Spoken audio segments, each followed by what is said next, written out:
세상의 이야기를 이야기합니다. 스토리버킷 지금 시작합니다.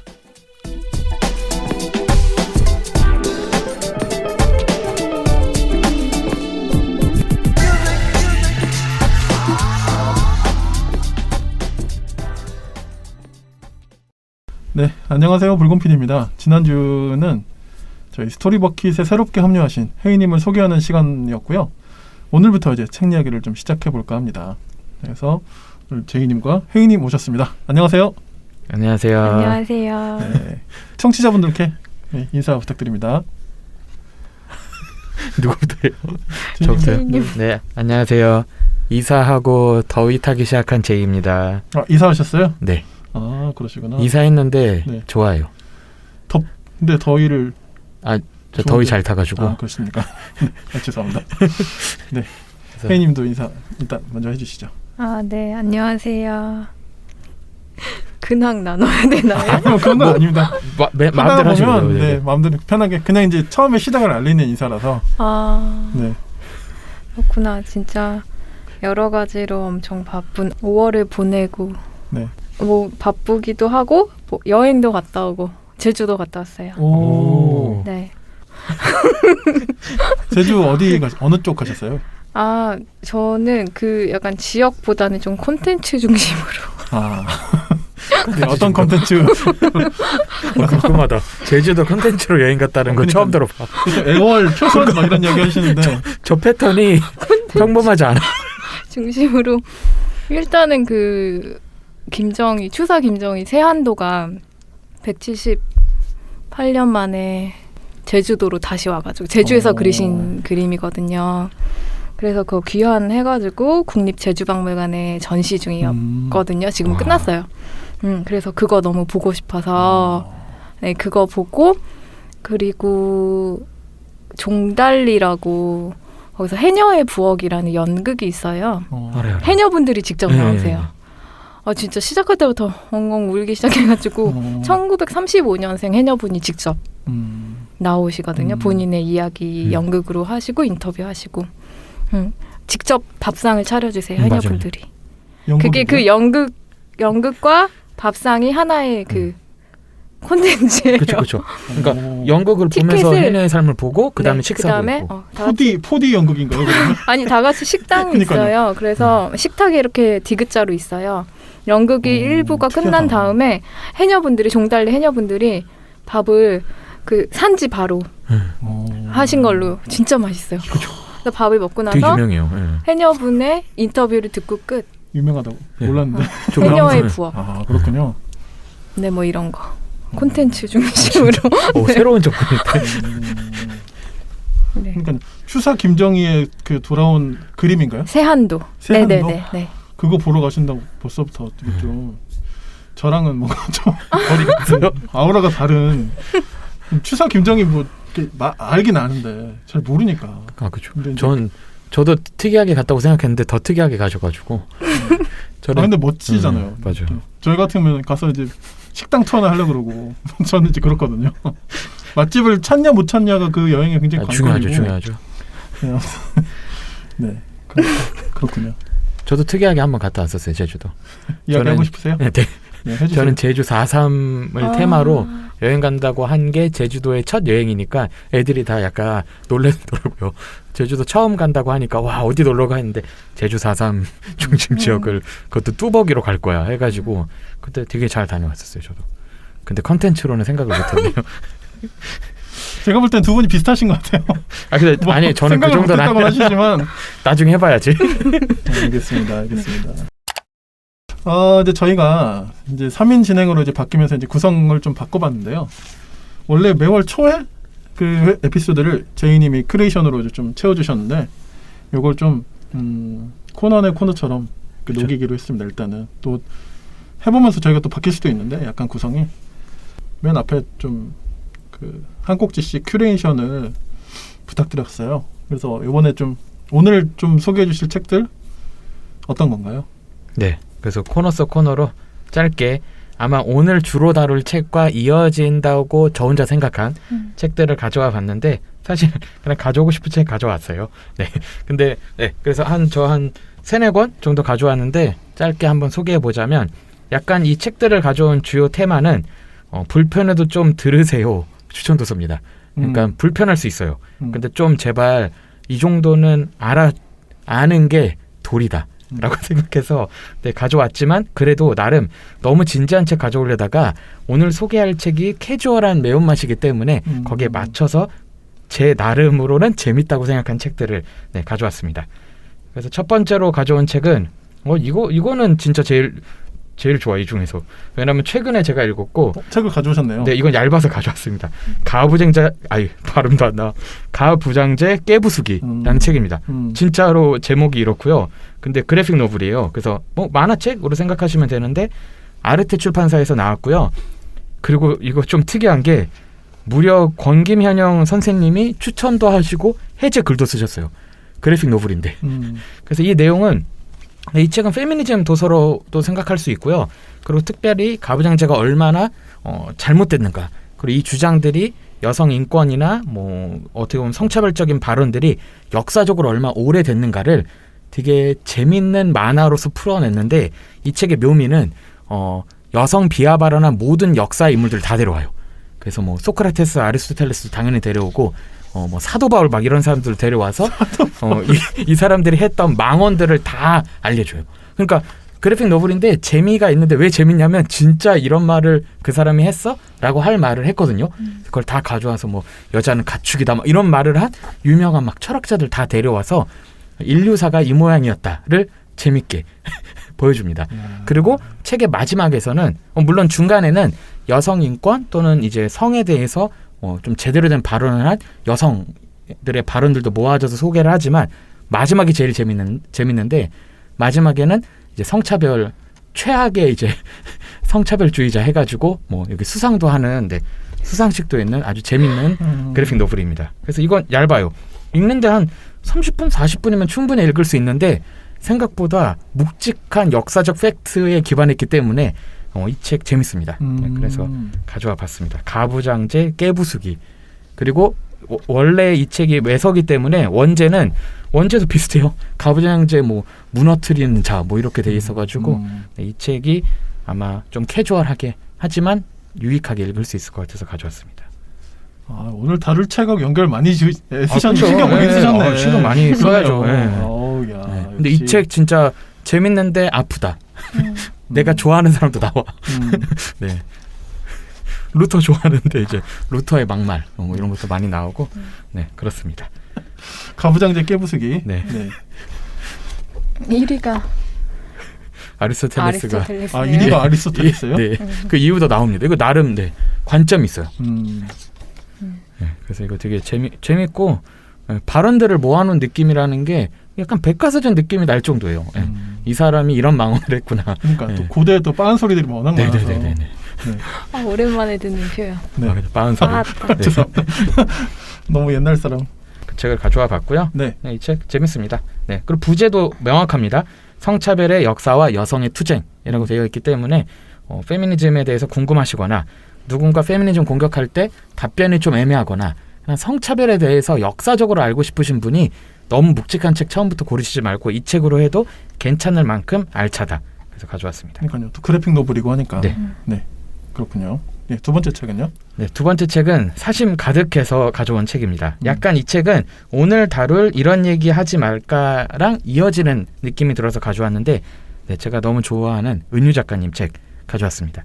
싸울 때마다 투명해진다. 네, 이 책은 나온 지는 좀 됐습니다. 근데 저는 이거 처음 읽었을 때 제일 놀란 게 개인사를 풀어내는데 이렇게까지 저한테는 아름답고 문학적일 수 있을까? 그러니까 제가 그 당시만 좋아했던 이야기는 영웅 이야기, 큰 서사를 좋아했었거든요. 근데 그래서 개인 에세이나 개인 이야기를 별로 안 읽었을 때 이 책을 딱 만났을 때는 분명히 여성이기도 하고 엄마이기도 하니까 저랑은 너무 공통점이 없는데 그게 아니라 일상에서 약간 짓눌리고 약간 자본주의 사회에서 도구화되는 인간, 근데 그 안에서 울컥거림과 존재를 지키기 위해서 투쟁하는 그런 모습들이 저한테는 그 어떠한 거대 서사보다도 아름답게 다가와서 저는 그 다음부터는 은유 작가님 팬 돼서 나온 책들은 거의 다 읽어봤는데 저는 은유 작가님이 대단한 게 그쯤 되면 약간 좀 더 대중적인 책을 내실 수도 있잖아요. 내시긴 하지만 이분은 글쓰기 방향이 있어요.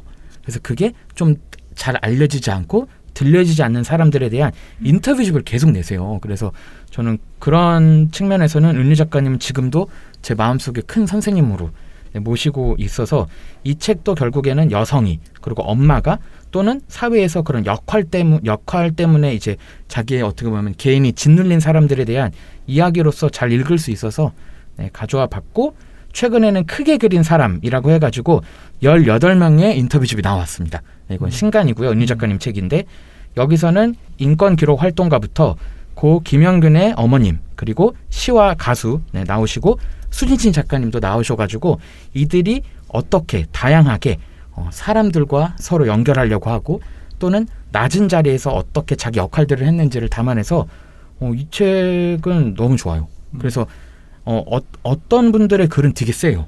그래서 뭐 정책에 대한 비판과 지금 현재 우리나라에서 이루어지고 있는 구조적인 문제도 다루어지지만 또 어떤 부분에서는 자기 일상에서 어떻게 소소하게 다정함을 지키는 이런 인물들이 다 18명이 나오기 때문에 싸울 때마다 투명해진다는 은유 작가님의 개인 서사라면 이 18명의 인터뷰집인 크게 그린 사람은 좀 더 다양한 사람들의 이야기를 은유 작가님이 묶어내셨다. 그래서 추천으로 두 권을 하나로 소개해봤습니다. 알겠습니다. 은유 작가님은 본연의 자기 글쓰기 본연을 뭐랄까요, 이게 뭐 마이너리티라고 말하기 좀 그렇긴 한데 그런 분들을 인터뷰를 계속 정기적으로 계속 하시잖아요. 네네. 거기에 자기의 어떤 글쓰기 본연을 두고 계시는 것 같아요. 네네네. 네. 더 대중적인 글을 쓸 수 있다고 봐요. 그렇죠. 그렇긴 한데, 네. 본연을 거기다 두시고 계시기 때문에 그걸 잊지 않으려고 하시는. 저도 그게 좀 느껴지고. 너무 좋아하는 작가님이어서 신간. 그 글쓰기의 최전선 그거 너무 좋아. 그렇죠. 빨갛게. 그 책을 먼저 제일 처음에 봤었거든요. 은유 작가님 책. 근데 그 책을 보면은 뭐 주옥 같은 말들이 너무 많지만 40대 여성 그리고 성적에 관심 없는 엄마, 이런 자녀를 키우는 엄마로서 본인이 표현할 만한 언어가 이 세상에는 없다는 거예요. 그래서 본인의 글쓰기를 하신다는 그런 이야기들이 거기 나오거든요. 근데 그런 어떤 일종의 글쓰기의 배경, 선언? 이런 것들이 너무너무 마음에 와닿았어요. 그러니까 우리가 주류 세계의 언어 속에서는 내가 표현할 단어를 찾지 못할 때가 사실 저도 되게 많았거든요. 근데 그 단어들을 내 언어로서 표현해내는 글쓰기, 그런 방향, 그런 글을 쓰시겠다 했을 때 사실 이후에 모든 책을 찾아보지 않을 수가 없는 이분의 책은 정말 말씀하신 것처럼 한 번 보면 정말 다 읽게 돼요. 그렇죠. 네, 다음 책을 기다리게 되고 나오면 당연히 고민 하나도 안 하고 사게 되는 작가분 중에 한 분. 하실 말이 멘트가 너무 좋아서 그렇죠. 덧붙일 게 없어요. 이제 말을 줄여도 되겠네요. 제가 좀 간단히 얘기하도록 하겠습니다. 이제 그렇게 쳐다본 건 아니었어요, 제가. 그래요? 네. 아니 지그시 쳐다보시길래 그러지 않았잖아요. 아닙니다. 그럼 너무 숙연하게. 아니 숙연함 좋아합니다. 네. 세 번째 책? 세 번째 책은 미괴 오똑입니다. 네, 이게 줄여서 말한 거고 제목을 풀어서 말하면 이겁니다. 미쳐있고 괴상하며 오만하고 똑똑한 여자들입니다. 근데 여러분 이 책 다 좋다고 얘기했는데 앞에 있는 책들도 이 책도 정말 시의성이 있고 좋습니다. 우선 하미나 작가님이 쓰신 책이고요. 이 책도 인터뷰가 등장을 하는데 주제가 여성 우울증입니다. 그래서 그냥 우울증도 아니고 여성 우울증에 관련돼서 31명의 인터뷰가 등장을 하고 그걸 하미나 작가님이 엮어내신 건데 그러면서 중심 주제는 이 여성 우울증이 얼마나 오해됐는가 지금까지. 그래서 사실 여기서 제목에서 얘기한 때로는 이분들이 미쳐있다고도 평을 받고 괴상하다 그리고 오만하다는 평도 있지만 그래도 우리는 똑똑하게 우리 자신을 찾으려고 했던 그 시도들이 이 책 안에 묶여 있는데 저는 남성인데도 읽는데 깜짝깜짝 놀라는 게 예를 들면 여성 관련 약의 문제가 여기서도 지적이 돼요. 그러니까 우리가 대부분 먹는 진통제나 이런 약들의 기준이 성인 남성이라는 거예요. 그래서 여성 기준이나 아이들 기준으로 실험을 제대로 안 했기 때문에 안전하게 그냥 대략 그냥 하는 거래요. 그래서 뭐 남성이 2알이면 여성은 1알, 뭐 아이들은 반알 이런 식으로 했기 때문에 부작용이랑 이런 거에 아이들 그리고 여성들이 더 취약하게 드러날 수밖에 없다라는 지점도 이제 거론이 되면서 동시에 여성 우울증에 연결된 서사가 다 풀어집니다. 그러니까 예를 들면 그 전문적으로 공부를 하셨기 때문에 의사들이 진단을 내렸겠죠. 근데 문제는 여성 서사를 하나도 이해를 못하니까 그냥 이미 가부장제 시스템 안에서 해설을 해주시는 거죠. 너가 아무래도 일하고 예민해서 이런 거에 빠졌다. 이런 식으로 이제 풀이가 됐을 때 여성들이 자신의 병에 대한 제대로 된 해석을 가질 수가 없는 거죠. 그래서 이 책은 정말로 그런 여성 우울증 그리고 여성 질환 같은 것들이 포함이 되면서 우리들의 이야기가 필요하다. 우리들의 이야기는 또 우리가 만들어야 된다라는 식으로 이게 쭉 풀어지는데 이 책은 그냥 에세이 톤이 아니라 약간 과학책 느낌도 나요. 그래서 이러한 그 여성 우울증에 대한 과학적인 지식을 배경으로 하면서 각 사람들의 서사가 연결되기 때문에 유익하면서도 되게 의미 있다. 그래서 저도 되게 재밌게 진짜 묵직하게 읽었던 것 같아요. 그러니까 작가님이 그 네. 과학을 공부하셨네요. 네네 맞아요. 과학 기자로도 활동을 하셨고. 네네. 네, 그래서 이 책은 제목도 되게 좋고 좀 표지 디자인도 너무 좋고 막 울고 있는 마티스의 그림 같기도 한데 네, 그래서 이 책은 꼭 전 특별히 이제 코로나 전후로 해서 여성 우울증 그리고 뭐 우울증 관련돼서 이슈들이 더 나올 줄 알았는데 정치 이슈나 이런 경제 이슈로 많이 넘어가는 것 같아가지고 생각보다 이 시기에 많은 분들이 막 자살률도 많이 올라갔었고 특별히 여성 자살률 같은 경우 그 다음에 이런 우울증 같은 게 더 악화됐는데 이거에 대해서 뭐 언론이나 이런 매체들에서 제대로 다루지 않는 것 같아가지고 저는 그럼에도 이러한 책들을 통해서 조금 우리 주변의 사람들 또는 자신의 감정을 좀 잘 다독였으면 좋겠어서 가져왔습니다. 저도 남성이기 때문에 100% 이해할 수 있거나 그런 건 아니잖아요. 근데 이제 저도 이제 종교가 기독교고 하다 보니까 그런 얘기들 좀 많이 들었던 것 같아요. 아까 그 제이님이 이야기하신 네가 예민해서 그런 워딩 있잖아요.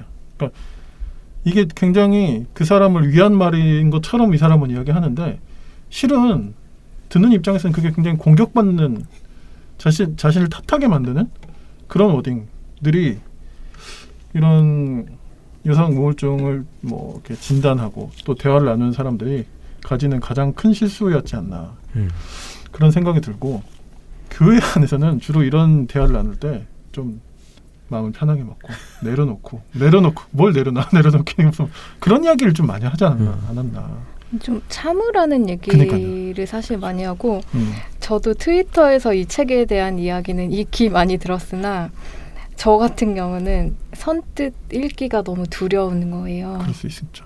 네, 왜냐하면 뭐 페미니즘 책을 저도 많이 읽지만 너무 고통스럽거든요. 그러니까요. 네, 이게 그냥 당사자 입장에서는 제가 무슨 우울증을 겪지 않더라도 우울하거든요. 한국 사회에서 살다 보면. 그리고 그 말씀하신 예민하다는 거는 너무나 오랜 시간 정말 대부분의 여성들에게 이렇게 씌워져 온 굴레이기 맞아요. 때문에 어떤 모든 감정 표현, 뭐 생각의 표현 이런 것들에 제일 많이 듣는 이야기가 예민하다. 그걸로 퉁치죠 그냥. 네. 그리고 좀 특이하다. 그러니까 미쳐 있거나 괴상하거나 오만하고 똑똑하다고까지는 말하지 못할 일반적인 평범한 그냥 사람이지만 스스로 이렇게 느낄 때가 많아요. 아, 내가 좀 이상한가? 유별나다. 그런 표현. 네, 그렇죠. 유별난가? 근데 사실은 남성분들은 되게 다양한 종류의 감정과 생각을 표현하시고 그걸 유별나게 여김을 당하지 않거든요.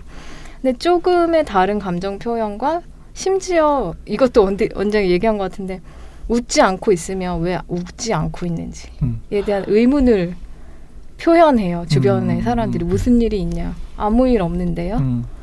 근데 그것 자체가 사실 오만해 보일 수도 있다는 생각이 들어요. 말도 예쁘게 하라는 말 살면서 들어보신 적 있으세요? 안 듣죠 저희는 남자들은. 들어봤어요. 그러니까. 들어보신 적 있어요? 예쁘게 하라랑 제가 한때 너무 이제 비판적인 말을 많이 해서 예쁘게 해라. 생각도 예쁘게 해라. 그다음 또 하나는 말 좀 그만해라. 하도 따지고 막 이래서. 네, 예쁘게 말 좀 예쁘게 하라는 말 그런 거. 그리고 심지어 저는 석사 논문 그 공개 발표할 때 그런 코멘트를 들었어요. 문장과 얼굴이 너무 다르대요. 문장과 네? 얼굴이 다르다고? 아니 뭔 소리야? 뭔 소리야? 제가 생긴 거와 문장을 제가 엄청 좀 약간 급진적으로 좀 선동적으로 네네네. 썼거든요. 네. 생긴 거랑 너무 다르다는 그런 망언을 관상을 믿는 이상한 분이네요. 들었어요. 그래서 정말 불쾌했거든요. 아니 왜 그런 이야기를 들어야 되지? 그러니까 너무 일상에 만연해 있어요. 이거는 좀 특별한 케이스인데. 빡치네 또. 네, 그런 거. 그러니까 미쳐있고 괴상하며 오만하고 똑똑한 여자들이라는 게 단순히 우울증 환자분들에게만 해당되는 게 아니라 어떻게 보면 그 차이는 있지만 미쳐있음의 어떤 그 차이는 있겠으나 다 기본적으로 내 생각과 감정을 표현하면 좀 괴상해지는 그래서 선뜻 이 책을 읽기가 되게 두렵고 되게 큰 결심과 마음의 준비를 하고 읽어야 되는 그쵸. 결론적으로는 되게 도움이 될 것 같긴 한데 제 친한 친구도 이제 여자인데 그 친구도 페미니즘 책이나 이런 이슈 나오면 저한테 선물을 해요. 너는 좀 거리가 있을 수 있다. 너가 읽고 알려줘라 라고 할 때가 있어서 약간 좀 가슴 아프게 공감이 되기도 했고 실제 이 책은 저도 우울증이 있었어가지고 남성 우울증이 이입이 될 정도로 엄청나게 많은 다양한 얘기들이 나와서 마음의 준비를 하되 읽고 나면 근데 되게 이 미개 오똑을 자꾸 말하고 싶을 정도로 이 책의 주제가 마음에 와닿긴 해요. 네, 그래서 근데 제이님 추천해 주신 거 들어보니까 그런 결론이 있다고 하니까 읽어보고 싶은 결론이 진짜 네. 그렇군요. 근데 한참 이렇게 얘기하니까 화가 자꾸 나가지고 이건 뜬금없지만 한 것만 더 얘기하면 우리의 분노는 길을 만든다. 이제 열받아서 이 책 저 최근에 읽고 너무 환하게 좋아했어요. 화가 나면서. 근데 이 책은 근데 나는 왜 이렇게 페미니즘 책을 좋아하지? 근데 그렇죠. 근데 이 책의 주요 논증은 이거예요. 원제가 진짜 좋은데 분노가 그녀가 되었다라고 아예 하면서 그 다음에 여성의 분노의 힘이라고 다루어지는데 결론적으로 이런 거예요. 아까 얘기하신 거랑 혜인님이 얘기하신 거랑 연결하면 남성이 표현을 해 어떤 감정을 그럼 그냥 그렇다고 생각을 하는데 여성이 어떤 감정을 표현하면은 유별나다, 괴상하다, 예민하다 이런 얘기를 하는데 이 책은 딱 그 감정 중에서 분노를 건드려요. 남성이 화를 내면 카리스마 있고 뭐 자기 주장이 있고 딱 똑부러지고 뭐 리더다. 근데 여성이 분노를 하면은 뭐 별의별 얘기를 듣는데 이 책에서는 그 얘기까지 다뤄요. 마녀라고도 칭해졌다. 그 자기 감정을 절제를 못한다고. 그래서 그런 식의 논증이 있는데 이 책도 결론이 정말 아름답습니다. 하지만 최근에 한 100년 전으로 해서 일어났던 여성 참정권 논쟁이든지 뭐 그런 투쟁 같은 역사들까지 소환을 하면서 아니다. 예민하다고 부르든 이거를 괴상하다고 부르든 마녀라고 부르든 우리 분노해서 이게 투표에 영향을 끼치고 정치적인 힘을 만들어내서 우리 분노로 우리의 길을 만들어버리자라고 얘기를 해서 저도 이거 사실 대선 이후에 열심히 읽고 공감했던 책이어서 갑자기 떠올랐습니다. 네. 분노 가운데. 근데 아까 그 이야기는 진짜 너무 열받네요. 아까 그 논문 이야기. 그러니까. 허감. 이거 진짜 제가 나중에 누군지 말씀드릴게요. 네. 삐. 말씀하시면 제가 알 만한 사람이에요? 근데 모르면 안 돼요. 모를 수 있죠. 모를 수 있는. 그게 중요한 게 아니니까. 그런 말을 해요. 그러니까 너무 모를 수가 없습니다. 진짜. 참. 아니, 그러니까 뭐 발표하는 데 있어서 뭐 하다못해 좀 정제된 언어를 써라 뭐 그런 객관적인 이야기는 서로 뭐 할 수 있다 쳐요. 그러니까 농담인 거예요. 농담으로 한다고 그러니까, 그거를. 농담이라고 보기에도 좀 어려운 분위기였지만 본인만의 세계 속에서는 위트 있는 말이라고 생각할 수도 있어요. 뭔지 알 것 같은데 그런 느낌.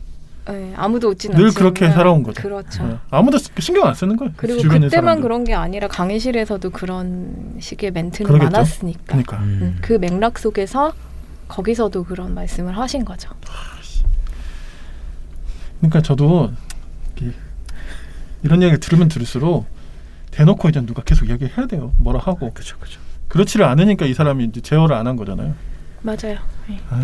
저도 혹시 만약에 이상해지면 뺨 치세요. 네.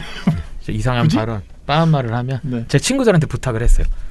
뺨을 허락할 테니 내가 빠한 말을 너무 당당히 하거나 제 상태가 어떠하든 뭐 슬프든 분노하든 뭐하든 나를 때려라. 정신 차리게 해라. 이 장치들이 필요한 거였어요. 맞아요. 저도 제 친한 남자 친구들이 SNS에 이상한 소리 하면 내가 댓글 바로 달아주겠다고 맞아요. 다 필요해요. 약속했거든요. 저도 부탁드립니다. 근데 억제기가 좀 있어야 돼요. 사람은 진짜. 근데 스스로 좀 그런 걸 왜 모를 알았어. 너무 화나셨다. 네, 그러니까요. 그러니까 제일 제가 볼 때는 이제는 중년 한국 남성의 가장 큰 미덕은 침묵. 그죠. 네, 말 안 하는 게 제일 나아요. 뭐 다 필요 없고 그냥 빨리 자리에서 빠져주고 카드 놓고 말하지 마. 거기 가장 좋으면 이제 고개 끄덕이 이렇게 좀 할 수 있는 사람. 네, 카드 주고 뭐 이렇게. 그걸 연습을 하려면 저도 지금부터 이제 말을 좀 안 하겠습니다. 근데 그거는 이제 따로 하시고 여기서는 말씀하셔야 되는. 네. 알겠습니다. 네, 뭐 갑자기 또 즉석에서 또 분노의 또 크리에이팅까지 추가해 주셔서 오늘 4권의 책 네. 소개해 주셨네요. 네, 감사합니다.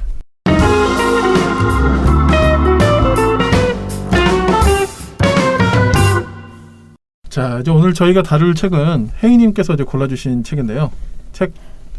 네, 어떤 책인가요? 제목이 어떤 책이죠? 이런 얘기 하지 말까? 부제가 열정적 덕질과 그 후의 일상이라는 책이고요. 최지은 기자님이 쓰셨어요. 네네. 한때 이제 이런 콘텐츠를 많이 찾아보신 분이라면 아실 수 있는데 테나시아라는 곳에서 이제 오랫동안 기자로 일하셨고 글을 정말 잘 쓰셔서 저도 너무 재밌게 많이 읽었던. 저도 그랬습니다. 네, 글을 너무 재밌게 잘 쓰시죠. 그래서 대중문화 기자로 일하셨던 분이시고, 그러니까 대중문화 기자로 일하시다가 이후에는 그냥 다양한 더 이렇게 세계를 넓혀서 글쓰기와 이제 뭘 하셨다고 해야 되지? 글쓰기를 하시고 이런 어떤 문화 전반에 목소리를 내고 계시는 네. 그런 책들을 계속 출판하고 계세요. 네.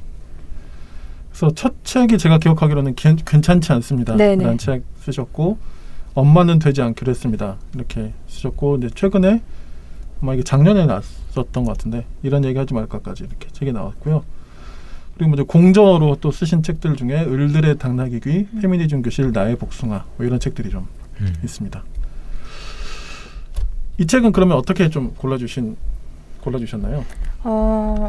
일단은 그냥 제가 듣고 있는 팟캐스트 중에 얘기해도 돼요? 네. 혼밥 생활자의 책장. 거기서 네네네. 이제 추천을 해주셨는데 너무 읽고 싶게 추천을 해주시는 거예요. 그래서 좀 가벼운 마음으로 그리고 어떻게 보면 저는 이런 식의 에세이는 좀 그냥 사기도 하거든요. 꼭 읽으려고 사지 않고 네네. 이 저자를 약간 응원하는 마음에서 그래서 사서 읽었는데 너무 좋은 거예요. 그러니까 그 좋은 게 아까 우리가 이제 제이님이 책 소개해 주실 때 그런 맥락 속에서 좀 이런 페미니즘이나 여성으로 산다는 삶에 대해서 조금 어떻게 보면 좀 무겁거나 좀 어렵게 접근할 수도 있는데 이분은 특유의 그 발랄한 문체 하지만 정말 정확한 문제 의식을 가지고 책을 너무 에세이를 읽히기 쉽게 하지만 그 문제 의식은 그대로 살아 있으면서 되게 대중적으로 좀 공감하실 수 있게 개인의 어떤 아이돌 그룹 덕질 이야기에서부터 되게 이렇게 접근하기 쉽게 시작하셔서 뒤로 갈수록 조금 무게감이 느껴지거든요. 그 이야기들이. 맞아요. 톤이 점점 달라지죠. 초반에는 그러면서 이제 제가 가장 이제 밑줄을 그었던 게 내가 사랑한 남자마다 다 페어다. 그러니까 대표적으로 그렇게 아이돌 덕질을 열심히 했는데 이 아이돌들을 사회면에서 다시 만나게 되는 어떤 그런 상황들 속에서 이 부제가 이제 열정적 덕질과 그 후의 일상인데 이들을 내가 그 사랑했던 그 시간들 덕질로 에너지와 시간을 다 그렇게 들였었는데 그 결론이 이렇게 나는 어떤 거기서 한국 사회의 어떤 면들을 포착을 하시는 거죠. 그래서 그 이야기들이 갈수록 점점 깊어지고 근데 그 부분이 저도 너무너무 공감이 되었어요. 그러니까 지금도 저희가 이제 저희 회사 여자 직원들이랑 요새 또 구씨 손석구 씨 막 다 엄청 구씨. 좋아. 네. 예, 다 지금 그래서 저희가 밥 먹으면서 매일 하는 걱정이 있어요. 제발. 예, 논란만 일어나지 마라. 제발 사회면에서만 만나지 말자. 우리 구씨. 경제면도 괜찮으니까. 우리 구씨 제발 이제 작년에 이제 그 모 배우 예, 거기서 크게 되어가지고 제발 우리 사회면에서만 만나자. 그게 저희 밥 먹으면서 요새 계속 하는 걱정입니다. 근데 저도 그래요. 사실 요즘 저도 이제 저희 와이프랑 뭐 드라마를 보거나 뭐 배우든 가수가 됐든 너무 잘하고 너무 막 그런 사람들 있잖아요. 이렇게 딱 눈에 들어오는 사람들 있잖아요. 저희 와이프랑 딱 보고 있다가 그래요. 사고 치지 마라. 사고 치지 마라. 똑바로 살아라. 약간 그렇게 네. 이제 네네. 그렇게 저도 그렇게 되는 것 같아요. 네, 그래서 이제 최지은 기자님도 그런 이야기들을 이렇게 해서 개인의 덕질에서 시작해서 우리 사회의 여러 가지 그런 이슈들까지 해서 말씀을 해주셨는데, 제가 특별히 이제 보면은 이제 55페이지, 56페이지, 57페이지에 이제 그런 여기에 이제 그 명언이 나오는데 슬프다 내가 사랑한 남자마다 모두 페어다 이게 사실은 되게 유명한 시의 한 구절인 거 아시죠? 네. 심지어 이 시를 쓰신 분이 유명 시인이자 대학 교수이신데 성희롱 발언으로 강의에서 배제되고 진상조사를 받게 됐다. 이런 하나가 됐네. 너무 아이러니하게도 너무 아이러니하게도 어떤 물화일체 같은 거 물화일체를 이루어서 시를 이루었다 내가 시가 된 거지. 페어. 네. 그래서 이제 다행히도 윤동주 외에는 시인을 사랑해 본 적이 없어서 다행이라고 이제 그런 말씀을 이제 하시고 이후에 또 본인이 이제 경험하신 이제 개인적으로 이제 며느리가 되어서 어떤 이제 결혼을 하고 며느리가 된 이후의 일상 속에서 느끼고 배우게 된 것들, 깨닫게 된 것들, 그런 문제의식들도 이야기를 해주세요. 며느리라는 신분에 대해서. 그래서 명절 노동이랑 이런 부분도 다뤄주시고, 그리고 또 이제 재미있는 게, 재미있다고 해야 되나? 이제 여성의 어떤 언론들이 여성 범죄자를 대하는 어떤 그런 태도에 대해서도 이제 말씀해 주시는 분들이 있는데 저도 이 부분에 대해서 정말 많이 공감을 하거든요. 포털 사이트에서 이제 사실은 너무 끔찍한 범죄를 저지른 남성 범죄자들은 살짝 일단 남성이라는 표기 이런 것도 잘 안 하고 근데 여성이 범죄를 저지르면 무조건 무슨 30대 여성. 그렇죠. 네, 무슨 50대 무슨 여성 이런 식으로 나오고 최근에 뭐 한국 사회에 희대의 살인마 한 명 나왔잖아요. 언론발 누군지 아시죠? 네, 그럼요. 누구라고 생각하세요? 고시. 네, 그죠. 고유정. 네네, 고유정.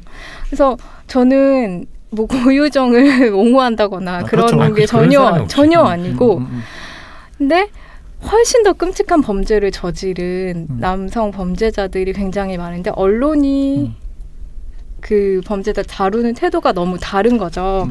그런 부분에 대해서도 이제 지적하시고 이제 문화 전반에서 미디어의 언어에 대해서 분석해 주시고 이런 내용들도 있어요. 그래서 제가 이제 전반적인 대중문화와 개인의 이야기, 사회 이슈 이런 것들이 좀 이렇게 하나의 어떤 한 세계 속에서 최지은이라는 사람의 한 세계 속에서 너무 잘 녹아 들어갔고 같이 공감하고 또 만약에 이런 문제에 좀 의식이 없었다 하더라도 되게 쉽게 이게 이런 부분에서 문제가 될 수 있겠구나 라고 하는 거를 좀 쉬운 언어로 잘 에세이로 풀어주셔서 이 책을 좀 갖고 왔어요. 네, 같이 읽어보면 너무 좋을 것 같아서. 사실 저는 40대 남성이고 제이님도 30대 남성이고 근데 저희가 은근히 이런 책을 좀 소개 안 한 건 아닌데 뭐라고 해야 될까요? 그러니까 방금 이제 이야기해 주신 좀 쉽게 쓰여서 같이 읽을 만한 책이라고 표현을 해주신 그 부분이 저는 굉장히 중요하다는 생각이 드는 거예요. 이게 남성들의 세계에서 진짜 생각보다 전혀 이야기가 안 돼요. 그러니까 이런 이야기를 꺼내는 것 자체가 그러니까 이 남성들의 세계에서도 되게 뭐 어떻게 보면 유별난 이야기로 지금 치부되는 분위기이거든요. 그러니까 갈수록 골만 깊어지고 그렇죠. 서로가 대화를 안 하는 느낌. 그게 참 저는 요즘 가장 힘든 것 같아요. 뭐 이건 꼭 페미니즘의 문제만이 아니고 정치도 그렇고 모든 게 이젠 다 지금 다 극단으로만 다 갈라져서 알고리즘의 세계. 그러니까 그렇게 돼서 그냥 그 세계에서만 머물고 그런 게 너무 깊어지다 보니까 네, 좀 회의도 들고 많이 그러니까 단순히 어떤 그런 양극단에 대한 혐오 이런 게 아니라 모든 게 다 그 작동 방식이 다 그렇게 가다 보니까 그래서 이런 책들을 이렇게 써주시면 저는 사실 좀 반갑고 고마운 마음이 좀 들더라고요. 네, 저도 그래서 굉장히 좀 좋게 이 책을 좀 읽었던 것 같아요. 제이님은 또 어떤 부분이 좀 읽으시면서? 그러니까 이 최지은 작가님하고는 톤이 다른 저도 덕질이 뭔가 이어졌는데 저는 사실 아이유를 좋아해서 네, 유엔아도 지금 몇 기째 계속 연임을 하고 있는데 연임이라고 말해도 되나? 네, 그 엄청난 연임은 임원들이 하는 그런 거 아닙니까? 너무 감사해서 임원이에요? 아니요, 내게 그런 걸 허락해 주셔서 네, 근데 그래서 저는 네, 근데 처음에는 그냥 제가 남자고 매력적인 여성 가수여서 그냥 좋아했던 거죠. 그래서 아 예쁘다, 아 좋다, 귀엽다 이러다가 점점 이제 너무 좋으니까 아이유에 관련 기사를 다 찾아보고 하는데 막 댓글 중에서 막 비판을 하거나 막 살쪘네 하면은 같이 화를 내는 거죠. 감히 내가 좋아하는 가수를 이렇게 말해? 그러다가 점점 아이유가 성장하면서 막 세계문학 전집도 읽고 막 책을 읽고 그다음에 자기가 함께 잘 지내는 친구들이 약간 가요계에서 마이너한 친구들도 있을 때 그들에 대한 관심이 있어서 저는 설리를 개인적으로는 전혀 뭐 비호감도 아니고 호감도 아닌 존재였는데 아이유랑 친하고 자꾸 교류를 하니까 관심이 갔던 거죠. 그러다가 이제 마지막에 이렇게 돌아가시는 사건이 있었을 때 그게 연달아서 막 일어났던 것 같아요. 그래서 우리나라가 댓글이나 이런 거에서 특정 연예인이나 특별히 여성 연예인들을 향한 그 정말 악의적인 댓글들이 얼마나 조직적으로 일어나는지 막 이런 걸 하면서 설리 죽음이 저한테는 되게 생각보다 크게 파장을 일으켜서 아 정말 그냥 쉽사리 너무 쉽게 누가 댓글을 그냥 하나 남기는 정도가 아니라 그런 것들이 쌓여서 어떤 인간을 이렇게 묻어버릴 수도 있겠구나 막 이런 생각들이 들어서 저한테는 이 책은 약간 덕질 이후 이제 나는 다시 못하겠다 약간 이런 느낌이 있을 수밖에 없다면 저는 다행히 아주 건재하신 분을 덕질을 하다 보니까 이게 자연스럽게 그런 연예인 여성 그리고 이제 여성 이슈로도 좀 이어진 것 같아서 좀 그런 생각들이 저는 났던 것 같고 그리고 그때쯤 그게 이어지면서 자연스럽게 제가 좋아하는 연예인들이 첫 번째 생각은 제발 사고치지 마라 라는 것도 있고 생각보다 제가 약간 마이너한 분들 뭐 박정민 배우 이런 분들을 좋아하니까 저도 좋아해요. 생각보다 되게 생각이 건전한 거예요.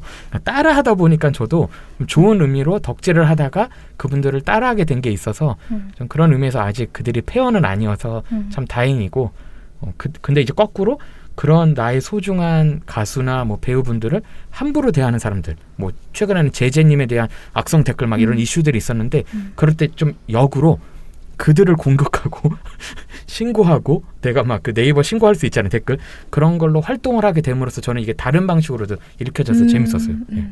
그러니까 이 최지은 기자님이 이제 2000년대에 이제 청년 시절을 보낸 한 여성의 개인 역사를 쓰신 거거든요. 그러니까 처음으로 자기 이야기를 쓴 책을 내셨다고 하시더라고요.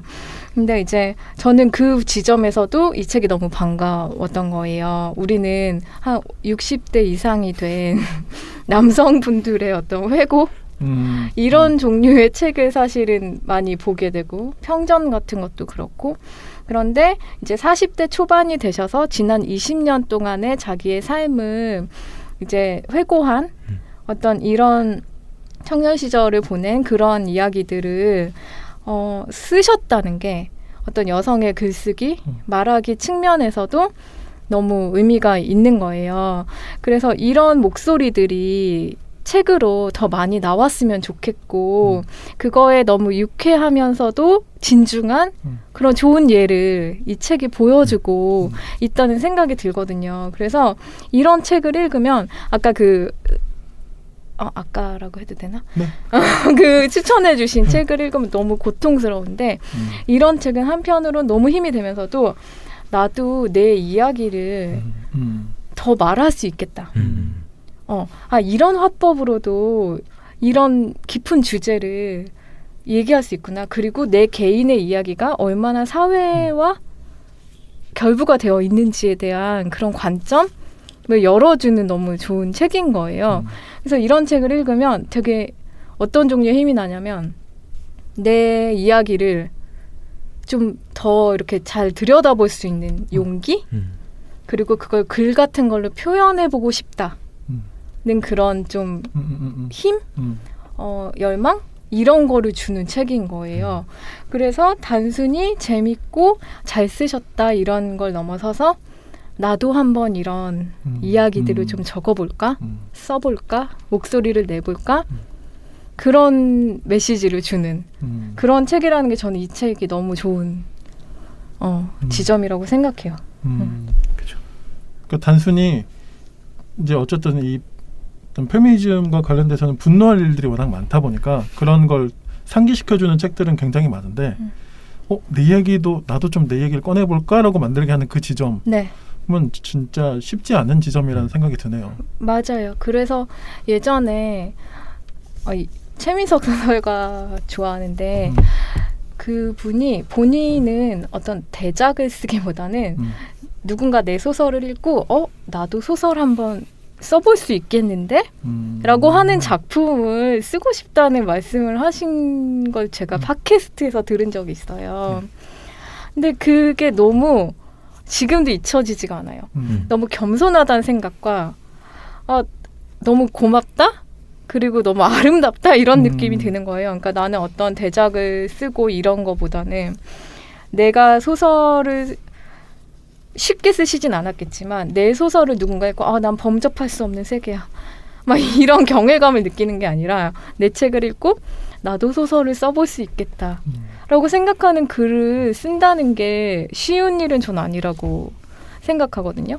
그리고 저도 한 명의 독자로서 물론 범접할 수 없어 이런 대작을 읽기도 하고 좋아하기도 하지만 한편 그런 소설이 같이 있어줄 때 그런 소설을 읽으면서 우리들도 자기만의 이야기들을 또 계속 꺼낼 수 있는 힘을 그런 작가들로부터 얻는 것 같아요. 최지은 작가님 글이 딱 그렇습니다. 그런 게 맞아요. 그러니까 진짜 대작을 저는 좋아하는 편이고 거대 서사 좋아하지만 때로는 단적인 예로 이제 소설이긴 하지만 스토너 같은 거 스토너 같은 소설은 너무 내가 더 재밌게 살 정도로 주인공의 삶이 무료하거든요. 근데 그 사람이 가지고 있는 그 삶에 대한 진지함이나 도전을 했을 때 실패들이 엄청난 위안이 되는 거죠. 그 나의 실패도 책이 될 수 있겠다라는 거는 마치 나의 실패와 나의 수치스러운 부분조차 괜찮을 수 있다, 이야기가 될 수 있다라는 게 큰 힘이자 위로가 될 수 있는데 약간 그런 힘이 있는 것 같아요. 이런 책들이. 네, 맞아요. 그래서 이런 에세이들 최근에 또 이런 여러 영역에서 활동하시는 여성분들의 에세이가 많이 나오잖아요. 맞아요. 그런데 그런 걸 또 너무 이제 또 주류 세계에 진지하고 엄숙하신 분들은 이런 에세이를 조금 쉽게 생각하실 수도 있고 조금 누구나 쓸 수 있는 근데 그 지점이 사실 포인트. 누구나 쓸 수 있는 이런 에세이가 많이 나온다는 게 저는 너무 안도감이 느껴지더라고요. 네, 우리 사회가 이만큼 다양한 목소리들을 좀 더 쉬운 방식으로 쉽게 접근할 수 있는 어떤 통로들이 열려지게 되는구나. 그런 지점에서 이런 책들이 너무 소중합니다. 네. 실제로 방금도 말씀해 주셨지만 20, 30대 여성 작가분들 중심으로 나오는 에세이들이 정말 발군의 책들이 많습니다. 좋아요. 네, 저도 그래서 몇 권을 좀 읽어보았는데 양다솔 작가님 이런 분들 이런 책은 진짜 살아있는 어떤 글 같은 느낌? 근데 이제 거기서 그게 어떤 차이일까 좀 생각을 해봤는데 여러 가지가 있겠지만 그 한국 남성 특유의 자의식 과잉 이게 되게 많은 걸 망쳐놓는 그런 느낌이 들고 이제는 저도 대작을 믿지 않아요. 왜냐면 제가 이제 딱 그거 이후로 이제 더 이상 그분의 책을 읽지 않은데 황석영 딱 그냥 말해야지. 황석영 작가의 자서전을 제가 한번 꼭 참으면서 예의상 읽어본 적이 있었거든요. 근데 보면서 너무 좀 그냥 이제 더 이상 안 읽어도 되겠다라고 생각이 들 만큼. 근데 이분의 글에서 제가 더 이상 어떤 이유도 찾지 못하고 매력도 찾지 못하고, 그렇다고 해서 제가 뭐 옛날에 그런 장길산 같은 책들이 우리나라 한국 문학 역사, 또 그분이 민주화에 또 기여한 이런 것도 있죠, 당연히.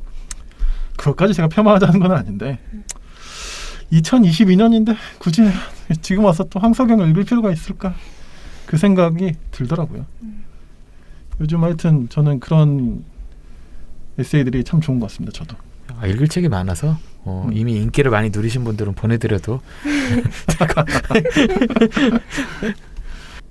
저도 막 최근에 비슷하게 위로 또는 힘이 됐던 거는 그 홍민지 작가님, 그러니까 민키 PD라고 문명특급 PD님인데 책을 쓰셨어요. 근데 책 제목도 좋아. 꿈은 없고요, 그냥 성공하고 싶습니다.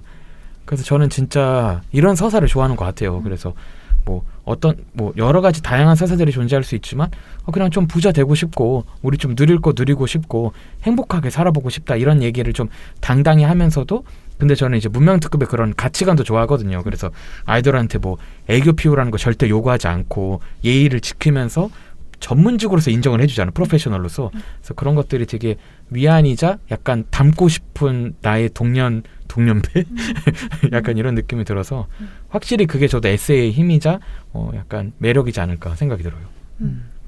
이런 가벼운 에세이를 읽으면서도 마음이 되게 눈물이 나요. 네. 그러니까 눈물이 날 그런 지점이 있는 책은 아니잖아요. 그런데 너무 반갑달까? 친구를 만난 느낌? 이런 내 이야기도 서사가 될 수 있구나. 그리고 거기에 굉장히 깊은 사회적 의미들이 있구나. 그런 거를 발견하는 게 되게 벅차더라고요. 네, 그래서 이런 책, 이런 얘기 하지 말까 했는데 해주셔서 너무 감사하더라고요. 감사하죠. 바라기는 제가 볼 때는 이제 저희 스토리버킷이 좀 더 인기가 있어지고 이렇게 되면 저희 혜인님이 언젠간 반드시 책을 내셔서 그죠, 내셔야죠. 네. 그렇게 이제 되셨을 때 저희가 이제 저자로 모셔서 방금 한 발언을 딱 모아서 끝에만 바꾸면은 나도 책을 쓰겠다. 혹시 출판 관계자분들 중에 들으시는 분이 계신다면 네, 우선 제가 듣고 있고요. 근데 저는 진짜 좀 이런 말이 알아서 들으시겠지만 좀 이야기를 특별히 이제 지금까지 많이 못 쓰셨던, 그러니까 저는 여성 작가들이 좀 뭐 그걸만 작가로서만 살아가는 게 아니니까 좀 가벼운 마음으로 막 글을 써주셨으면 좋겠어요. 그게 뭐 브런치든 뭐 인스타든 블로그든 다 좋으니까 글을 마구 쓰시고, 그리고 좀 남자들한테는 그런 자만감이 항상 있어요. 그렇죠. 좀만 쓰면 야, 나 되게 잘해 이런 게 있어서 좀 그걸 뺏으셔서, 저도 최근에 친한 친구한테 얘기했는데 겸손하지 마. 겸손할 만큼 우리가 아직 뭘 안 했으니까 넌 좀 더 자랑하고 자만해도 된다고 했는데, 좀 자만해지셔서 글을 좀 많이 쓰시고 도전도 해주셨으면 좋겠어요. 혜인님. 네. 이렇게 꼭 책이 진짜 제가 볼 때는 꼭 책을 써주셔야 될 분이라는 생각이 들고. 그렇죠. 네. 제가 가장 먼저 사서 볼 거고. 네. 독자가 이미 한 명 있네요. 그렇죠. 네. 관계자도 한 명 있고. 네, 관계자 다 이루었네. 그리고 이제 저번 실패한 녹음 때 그때도 그 이야기 제가 한번 했었는데 이 이야기를 하면서 저도 그 책이 생각이 나요. 이슬아 작가님하고 남궁인 작가님이 그 쓰신 그 서간문, 교환 서간문을 책으로 만든, 제목이 뭐였죠? 우리는 서로 뭐였는데? 우리 사이에는 오해가 있다. 저는 이제 책으로 보지는 않았고 문학동네 거기서 이제 풀려 있을 때 너무 재밌어가지고 그냥 한 번에 그 내용 다 그냥 그 모바일로 봤거든요. 너무 웃긴 거예요. 회자된 글이 하나 있죠. 네.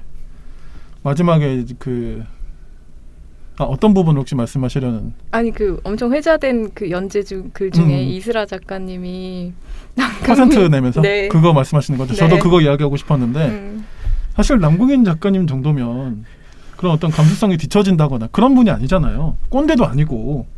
그렇긴 한데 마지막에 그 이슬아 작가님이 그 통계 내면서 그 부분에서 진짜 저도 약간 뒤통수 딱 맞은 느낌이 났었고, 그래서 좀 여러 가지 생각이 들었고 이 책을 딱 다룰 때도 전 이게 좀 생각이 난 거죠. 남궁희 작가님 뭐라는 게 아니고 절대 그런 게 아닙니다. 좋은 분이에요, 좋은 분. 좋은 분입니다. 좋은 분인데, 네, 하여튼 이 책이 저도 좀 생각이 났었습니다. 네. 그 되게 그러니까 상징적인 좀 그런 책이기도 해요, 이게. 네, 남궁희 작가님 좋아합니다. 네, 작가님 사랑합니다. 사랑합니다. 네. 알겠습니다. 혹시 더 하실 이야기 있을까요? 피디님이 여기 적어주신 그 너무 좋았는데 어떤 거요? 마지막 챕터로 배치한 마음. 아니 이거 왜 적었지 이걸? 잠깐만요. 뭐였지? 읽은 지가 좀 오래돼가지고. 네, 마지막. 이게 아마 그 마지막 챕터가 그걸 거예요. 그 어떤 길에서 꼬마 아이가 마음의 온도 이거 지렁이 얘기하시는 거죠? 맞아요. 진짜 소소한 에피소드잖아요.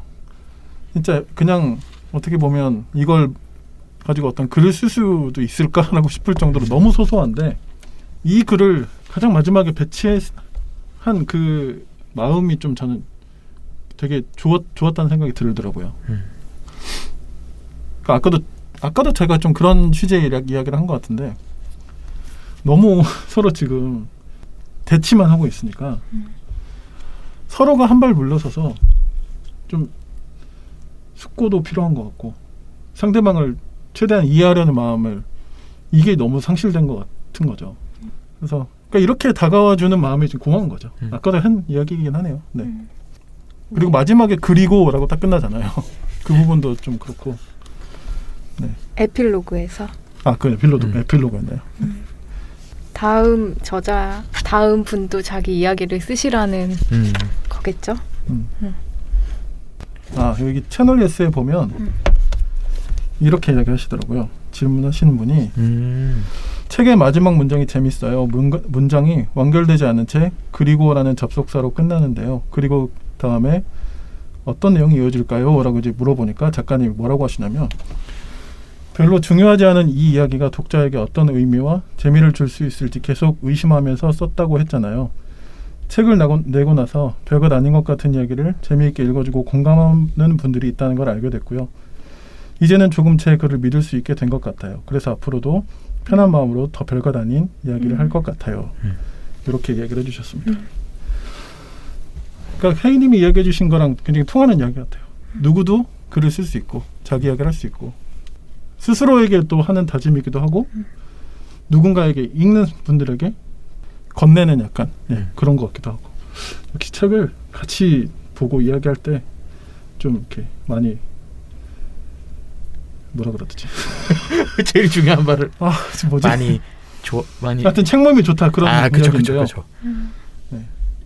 저는 의외로 또 이런 걸 하긴 하는데 책 모임 이런 걸 또 하진 않아요. 저는 또 왜냐하면 삶이 그냥 혼자서 주로 뭐가 많이 이루어지다 보니까 거기까지 가는 그런 에너지도 없고 그쵸. 주변에 책 나눌 사람도 정말 많이 없고 그리고 아까 얘기했듯이 그런 세상이 너무 파편화되어 있다는 느낌을 확실히 받는 게 진짜 저도 책 좋아해서 누구한테 책을 권해서 선물을 하고 막 이랬던 게 20대에는 좀 더 많았거든요. 그리고 그때 문화는 모르겠어요. 제가 잘못 이해했을 수도 있는데 괜찮았는데 지금은 약간 좀 더 확 읽는 사람 안 읽는 사람 어떤 특정 장르를 보는 사람과 안 보는 사람이 나누어지면서 그 대다수의 사람은 그냥 유튜브와 넷플릭스에 흡수돼 버린 거예요. 그러니까 팟캐스트만 해도 옛날에는 듣는 사람이 많았거든요. 그냥 보편적으로. 지금은 특이한 사람이 될 정도로 이게 좀 더 장르화가 됐다 그래야 될까? 그래서 그런 게 좀 아쉬우면서도 슬프면서도 무섭기도 해요. 종종. 나의 세계가 알고 봤더니 제일 좁은 세계일까 봐. 그렇지 않겠죠? 그래서 그 장강명 작가님이 이제 책 읽는 독자라는 세계가 이제 곧 소멸될 거다라고 그런 말씀을 어디서 많이 칼럼 쓰실 때도 많이 쓰시고 하시더니 요새 독서 운동 그런 플랫폼을 그래요? 네. 이제 곧 시작하시더라고요. 그렇군요. 네. 뭐 그런 이야기는 저도 종종 그 장강명 작가님 글에서 네. 봤던 기억이 나고요. 독서 플랫폼 이거는 저도 몰랐던 얘기네요. 금음 본인 책 이름에서. 그렇죠. 그 무슨 책 제목이 약간 그 긴 금음. 거기 있죠. 근데 약간 타이틀도 뭔가 좀 약간 다크하네요. 장강명 작가님. 네. 지금 베타 버전만 열려 있더라고요. 오. 아, 이미 뭐가 지금 이루어지고 있군요. 네, 어, 금음. 그 이름이 금음이에요. 네네. 찾을 순 없을 거예요. 그러네요. 그러네요. 금음날의 준말 명사. 근데 이거 얘기해도 되나? 저는 업무적으로 알게 된 거여가지고. 아 뭐 그럼 잘라야겠네요. 아, 그러니까 이게 알려지면 안 되는 그런 걸까요? 건 아닌데 아, 네. 아직 막 공식 이렇게 막 안 되셔가지고. 아, 근데 그러면 도리어 이런 게 생기는구나. 그걸 그냥 알려주면. 네, 준비하고 계시고 네. 그런 플랫폼은 그래서 되게 약간 본격적으로 독서 운동. 음. 그래서 본인이 한국 소설 읽은 거 50선 그것도 알라딘이라는데 이북으로 다 무료 배포하시잖아요. 그 책들 많이 읽었으면 하는 마음에서 네. 그래서 아예 본격적으로 만드셨더라고요. 맞아, 생각해보면 장강명 작가님이 SNS도 별다른 걸 하시는 게 아니고 자기가 맞아. 읽은 책에 대해 간단히 네네네. 리뷰하고 외국 작가인 경우만 좀 그 추천 지수라는 표현으로 이렇게 별점도 하시고 그랬긴 했거든요.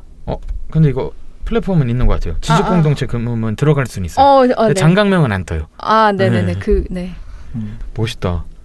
딱 누르면 무서운 말이 떠. 우리가 사라지면 암흑이 찾아온다. 그게 로고에 딱 뜨고 그 다음에 안내가 떠요. 장강명 작가님 이 보이네 뒤에서 이렇게.